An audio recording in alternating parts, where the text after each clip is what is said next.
is it too early to tell just kind of the impact it will have on you and the kinds of things that you're addressing? It sounded like you were in the middle of writing and like everybody kind of maybe got distracted from it by all this. It happened in a strange time for me because I've been kind of just clearing out my own head and changing my life around in certain ways and the way I've been living it and thinking about things, and been kind of a period of renovation, self-renovation for me that also coincides with this really start of a formal writing period for me of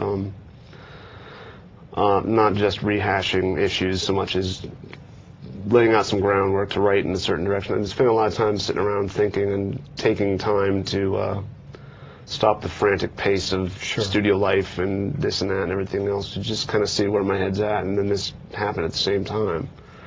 And it really kind of, it tainted everything towards the melancholy sadness. The sadness has come through. There's a couple tracks on the new on the record that's come out, and all that could have been on the bonus the still CD that were written after that. Oh, really? Kind of have a there's a serious sense of sadness permeated through that. I don't know if it'll stay that way. I think anger is going to rear its head up, some forceful sense of there's nothing I can tangibly do except make a song that expresses how I feel, and here it is, enjoy, you know. There's a definite sort of brutal aspect to a lot of your own music, but there's always also a kind of incredible musicality. I mean, you use the term you just used. I mean, it seems to me like it's a difficult place to find, you know, or maybe it isn't for you, but I mean, it's rare, certainly, you know, that you can hit with a level of brute force at the same time as have it really be kind of orchestral in its way, you know. It's nice to hear you say that. I've thought about how I've approached music, and I came from a studied classical background, and then about mid-teenage years I started to try to undo that, because technique and virtuosity can also lead you to snobbishness and not seeing the bigger picture. And you know the answer before you've asked the question, in a way. Like if you know what you're supposed to do, and then if you just do it, correct. You haven't really. And also, you know the guys that can play so great that they forgot their soul somewhere in the technique of it. This super trained virtuoso, you know, hammer-on guys, and just execute whatever it is they're supposed to do. That one of the things that appealed to me about playing guitar was I can't play it very well, and I've purposely not tried to. I know if I look at a keyboard, I know where I'm at in theory and everything else, but I don't.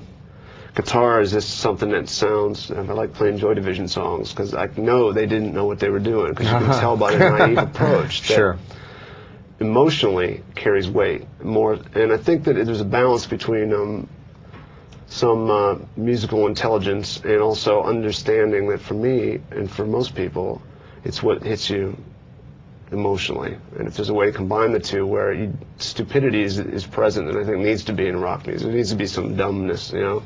There needs to be a punch in the face once in a while, but it'd be nice if when there's more there than surface impact, and you can, I don't know, dive in as deep as you want to go. Yeah, without falling into ultra pretentious whatnot. I don't really listen to.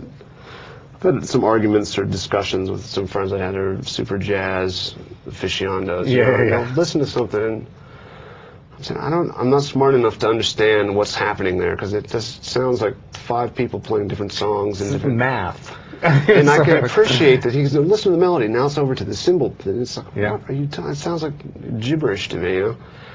And I'm not bragging about that. I'm just saying that.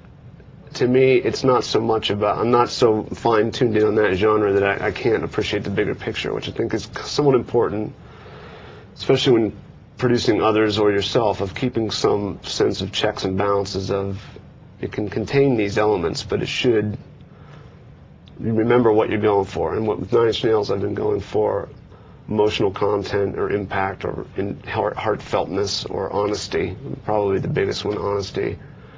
And not lose focus of that. It could be the most impressive solo or elaborate chord change or melodic phrase ever, but at the end of the day, I mean, I liked Rush as a kid because it was if I could play that on the drums, YYZ, trying to learn that bass part, but it wasn't because it hit me emotionally. It was because it was the most ridiculous music I had heard at the time, and still is up there. But that's not what we have endured in that regard, yeah. And we have little phrases in the studio where, we'll be experimenting with different time signatures, and the key for me is to try to slip something by where you don't notice that that's an odd time signature, as opposed to what we call slide rule rock, where you need a calculator and to figure out what's happening. Exactly. And it's fun to do that if you can, but it's not, it's not necessarily entertaining for anybody else to endure.